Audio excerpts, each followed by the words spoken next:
हे so called dog lover, पेट lover जे आहेत त्यांनी हा मुद्दा एवढा उचलून धरला आहे, भटक्या कुत्र्यांच्या विरोधातला सुप्रीम कोर्टाने दिलेली गाईडलाईन्स, त्यांनी हा मुद्दा एवढा उचलून धरला की त्यासाठीच प्रोटेस्ट करायला लागले, रडायला लागले. आणि त्या ॲक्च्युअलमध्ये वोट चोरीचा स्कॅम झाला, त्याच्यामध्ये नाना प्रकारचे घोळ झालेत.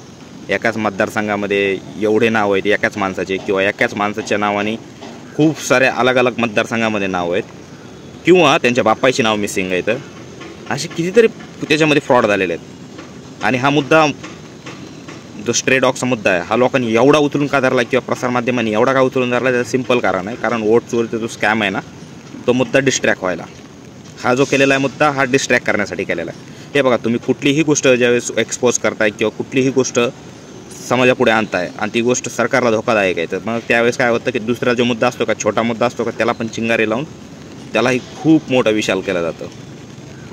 त्याला विशाल ह्याच्यासाठी केलं जातं कारण पहिला मुद्दा भरकटण्यासाठी.